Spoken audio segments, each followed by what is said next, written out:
شبو زانیارین زیادتر لسر سردانا ویشاندا پارلمان عراقی کو بریاره بین هرما کردستان و باجر هولری و داخوازش فراکسیون پارتی دموکراتی کردستان وکی کو وگری تونا و کمبون خوین پارلمانه قلت بيجا كدقل برئيس رعد الدهلكي انضام برلمان عراقش بغداد كان برئيس رعد شفباش تو بخيرات شبو كردستان 24 كانجي افشانده دي بيك هيتن کو سردانا هرما کردستان بکتن سردانا فراکسیون پارتی دموکراتی کردستان بکتن و فراکسیون پارتی جوی کی آگادار کریه کو شاندک دلش پارلمان عراقی هتن و دی داخوازن و چبن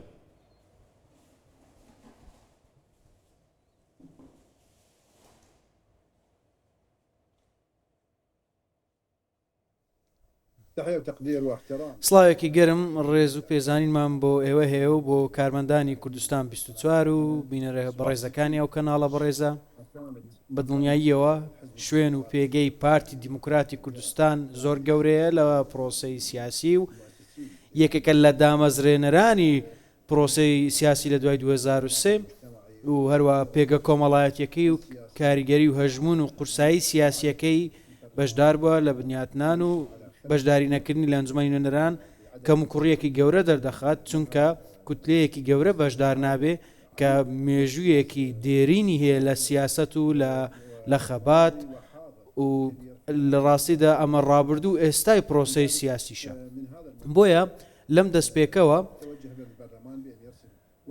داوا لە پەرلەمان کراوە شاندێکی پەرلەمانی بنێردرێت بۆ هەولێر بۆ کۆبنەوە لەگەڵ ئەو پارتە دێرینە پارتی دیموکراتی کوردستان و کارکردن لەسەر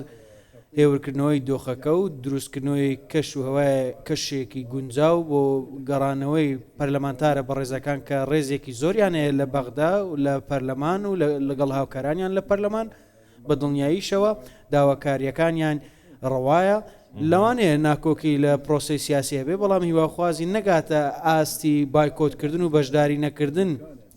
پارتێک کە ئەو پێگە گەورەی هەیە لە پرۆسەی سیاسیدا بۆی لە بڕواایەدا ئەگەر بگەڕێنەوە بە دڵنیاییەوە بە هەماهەنگی دەبێت لەگەڵ هەولێر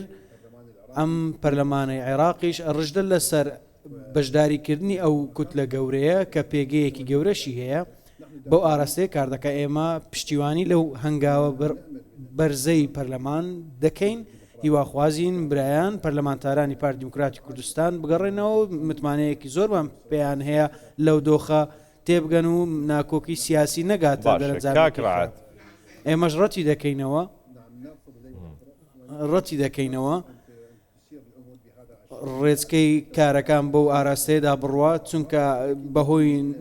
هاوڕانەبوون بووە بۆیە بەدڵنیایی دەبێت چارەسەرێک هەبێ کەشێکی گونجاو و دروست بکرێ پارتی دیموکراتی کوردستانیش تێبگات کە بەشداری نەکردنی لە بەغدا کاریگەریەکی زۆری لەسەر پرۆسەی سیاسی دەبێت کاکڕعات بادەم هندزانن دەبەحسا ئاخنات خوددا بەسا عریقیا پارتی کرد بەسا گەورەیە پارتی کرد بەسا کاریگەریە هێزا پارتی و فراکسیۆنە پارتی لەناوە پەرلەمان و کایەن سیاسیین عێراقیدا کرد مادەم هندزانن کو کاریگەریە پارتی و فراکسیۆنە پارتی بڤی ئاواییە باشە بۆچی وەکو پیوست مامەڵە دەگەل پارتی نایەتەکردن یعنی ئەو مامەڵەیە هەلبژارتنا میکانیزما سەرۆکی کۆمارە عێراقێ مامەڵەیەکان نەتەن دروست بوو بۆچی گەیشتێوی ئاستەی عێراق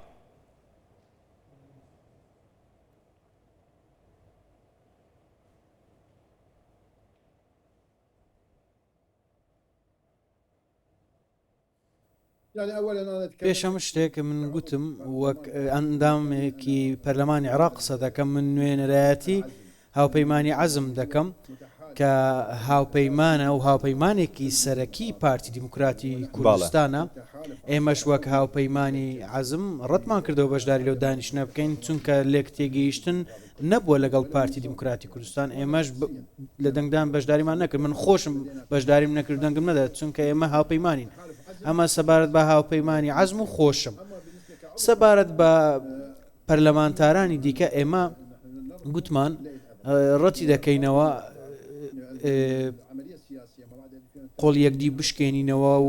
پێویستە هەموو شتێک بە تێگەیشتنی سیاسی بێ و لەسەر شایستەی هەموو لایەنەکان بێ و هەموو لایەنەکان بەشدار بن. بۆیە ئێمە لەو خولە چاومان لەوەیە بگەڕێنەوە ئەو ئاماژە هەیە بگەڕێنەوە بۆ نێو پەرلەمان و پێشتریش کارمان کردووە و ئێستاش کار لەسەرەوە دەکەین شاندێک بنێردرێتن و پارتی دیموکراتی کوردستان بگەڕێنێتەوە. ئەمە هەنگاوێکە هەروەها لە گفتوگۆکانمان لە هەرێمی کوردستانیش باز لەوە دەکەین چونکە هاوکات هیواخوازین تێگەیشتن هەبێ کە چاوپۆشی نەکرێت لە قورسایی ئەو پارتە و پارتەکانی دیکەش بەشدار بن لە پرۆسی باشە کاکڕعات نەگاتە ئەو ڕادەیە. بخۆش زانن هەم وەک سیاسیەک هەم وەک پەرلەمانتارێک ji fraksiyona Ezem yani Parti Demokratî Kurdistan rolekî gelekî mezin dîtiye ji avakirina Iraqê nû yani piştî 2003 yani hêja Cenabê Serok Barzanî rolekî gelekî mezin dîtiye ji bo vê çendê ku Iraq li ser pên xwe rawistîtin demokrasiya di Iraqê da ser bigirîtin îtir Iraqa pêk ve jiyanê bîtin hemû pêk hate têda rolê xwe bibînin lê ev eqliyetê niha Iraqê bi rêvet betin ev eqliyetê ku dişin bijin eqliyetekî şovînî ye yani dişêtin Iraqê bi rêve betin ew Iraqa ku xelkê Iraqê vêtin hezaran xelkê Iraqê xwe kire qurbanî pênava wê çendê ku bi azadî bijin pênava wê çendê ku bi xweşguzeranî bijin ti niha Iraqa geştê wî astî ji ber ev teketulatên di nava Iraqê da durust bûyne îtir komalek çekdar û komalek grop Iraqê bi rêvet ben.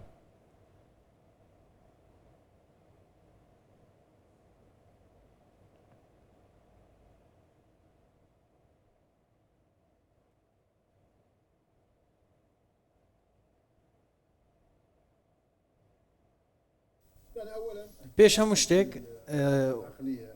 وەسفکردنت بۆ عقلیەتی شۆڤینی من نیشانەی پرسیارم بۆی هەیە چونکە ئێمە ڕەتی دەکەینەوە تاکڕەوی هەبێ لە دەسەڵات و ئیرادە بسەپێندرێ و قۆڵشکانەوە هەبێ وەک باسم کرد ئێمە هاوپەیمانی لەگەڵ پارتی دیموکراتی کوردستان بۆ نیشانەی پرسیاری بۆ بۆرە من عفو بکە بۆ نیشانە پرسیارێبی دەمەکێدا پارتی دیموکراتی کوردستان هەلبژاتنەدا زێدەتر ملیۆنێک و 100,000 دەنگان ئینایە حەقی پارتی نییە و پارتی کاندیدێکی دابنێتن ji bo vê çendê ku postê serokkomarî hebîtin yan jî partî hewldaya ku wek ku fraksiyonên Kurdistanî kandîd hebîtin nekiye partî bîtin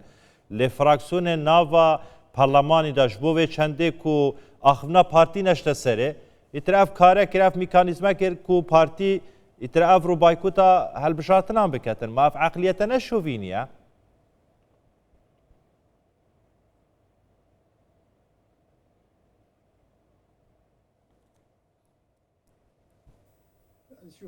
سیرکن بەڕێزم ئێمە هەنگاو دەنین بۆ ڕێخستنەوەی کەشەکان بۆیە هیواخوازین کەس کەشەکە تێک نەدات ناوی بێنێت شۆڤینیەتە دژی لایەنێکی دیاریکرا ئەو سیاسەتێکە لە بەغدا هەبووە بە بەرە و بە ئیرادەوە کار دەکات نەک لە بەرامبەر پارتی دیموکراتی کوردستان لە ڕاستیدا بەرامبەر بە عەزمیش کاتێک چەندین پۆستی لێ سەنرایەوە ئەمەش ئێمە دژی ئەم کارانین هیواخوازم ئەگەر ڕێگەم پێ بدەم قسەکانم تەواو بکەم دووەم خاڵ سەبارەت بە ئەو بردمانانی کراوەتە سەر هەولێر و بردمانکردنی پارێزگای و دامەزراوەکانی عێراق ئەمە بە تەواوی ڕەتی دەکەینەوە هیواخوازین حکوومەتی ئایندەی عێراق ئێستا زۆر ڕوون و ئاشکرایە ئەم حکوومەتە زۆر لاوازە بەرامبەر ئەو کردەوەانە بەڵام حکوومەتی ئایندەی هیواخوازین کە پارتی تێیدا بەشدار بێ و هەموو کوتلە سیاسیەکان کە کاریگەرن کە خاوەن پرۆگرام تێیدا بەشدار بن بۆ ئیدارەدان و بەڕێوەبردنی دەوڵەت حکوومەتێک هەبێ ڕێگری لە چەکی دەرەوەی دەسەڵاتی دەوڵەت بگرێت و وڵات بنیاد بنێتەوە دووەم ئەزمموی پارتی دیموکراتی کوردستان ئەزممونێکە سەرکەوتووە بۆیە هیواخوازین ئەو سەرکەوتووە ئەو ئەزمونە سەرکەوتووە ڕنگدانەوەی لەسەر بەغداش هەبێ بۆیە پێویستە لە بەغدا بەشداری بکە پارتی دیموکراتی کوردستان بۆی عێراق سەر هەڵداتەوە بکەوێتە سەر پێی خۆی بۆیە هیواخوازین لێک تێگەیشتنی و دیدگاش هەیە لە ڕاستیدا بۆ چارەسەرکردنی ئەو کەم و کوڕەی دروست بووە بە تەواویش ڕەتی دەکەینەوە لایەنە سیاسی کوتلە سیاسیەکان کار لەسەر بردننی شایستەکان بکەن و لەلایەنەکانی دیکەی وەرگن بۆیە چونکە کوتلەی تەقەدم لە سوتنە پێش لە هەمووی گەورەتر بوو پارتی دیموکراتی کوردستانیش لە حزبە کوردیەکان گەورەترین بوو بەڵام لایەنەکانی دیکە سازشیان نەکرد لەسەر شایستەکان بۆیە هاوپەیمانی شیعاش کە گەورەترین کوتلەیە بەڵام ئەو دیدگای کە بە چاوێک سەیری لایەنێک بکرێ و بە چاوێکی جیاوا سەیری لایەنەکەی دیکە بکرێ ئەمە قوبڵکراو نییە لەگەڵ سونە وەکو گەورەترین کوتلە دەبێ کار لەگەڵ بکرێ و لە برا کوردەکانیش کار لەگەڵ کوتلە بچووکەکە بکرێ ئەمە قوبڵکراو نییە پێویستە ئەمە چارەسەر بکرێ بەڵام بایکۆتکردنی پرۆسەی سیاسی دەرەنجامی ئەرێنی نابێت بۆیە پێویستە بە دوای چارەسەر بگەڕین ڕێچکەکان چاک بکەینەوە بەڵام ڕەتکردنەوە و بایکۆتکردن لۆ بڕوایدام ئەمە لە بەرژەوەندی هەمووان نابێت ئێمە هیواخوازین پارتی دیموکراتی کوردستان لە بەغدا نوێنەرایەتی هەبێ و بەشدار بێت و کار لەسەر چاکنەوەی ڕێچکەکە و ڕێوەکە بکات و هەموو مافی خۆیان وەرگن ئێمەش وەک هاوپەیمانی عەزم بە تەواوی لەگەڵ پارتی دەوەستینەوە لەگەڵ شایستەکانی پارتی دیموکراتی کوردستان دەوەستینەوە و پێویستە زۆرترین کاریگەری شێبێت چونکە لە هەڵبژاردن زۆرترین دەنگی بەدەستێنە بەڕێز سرعت الدەهلکی ئەندامی پەرلەمانە عێراقی ji بەغدای بۆ وەرە ji ber کێمیا دەمی وە نەشەنگ و تو بێژە هەم زیاتر درێژێ پێ بدەن سوپاس ji بۆ ئامادەبوونەوە هەر ساغ بن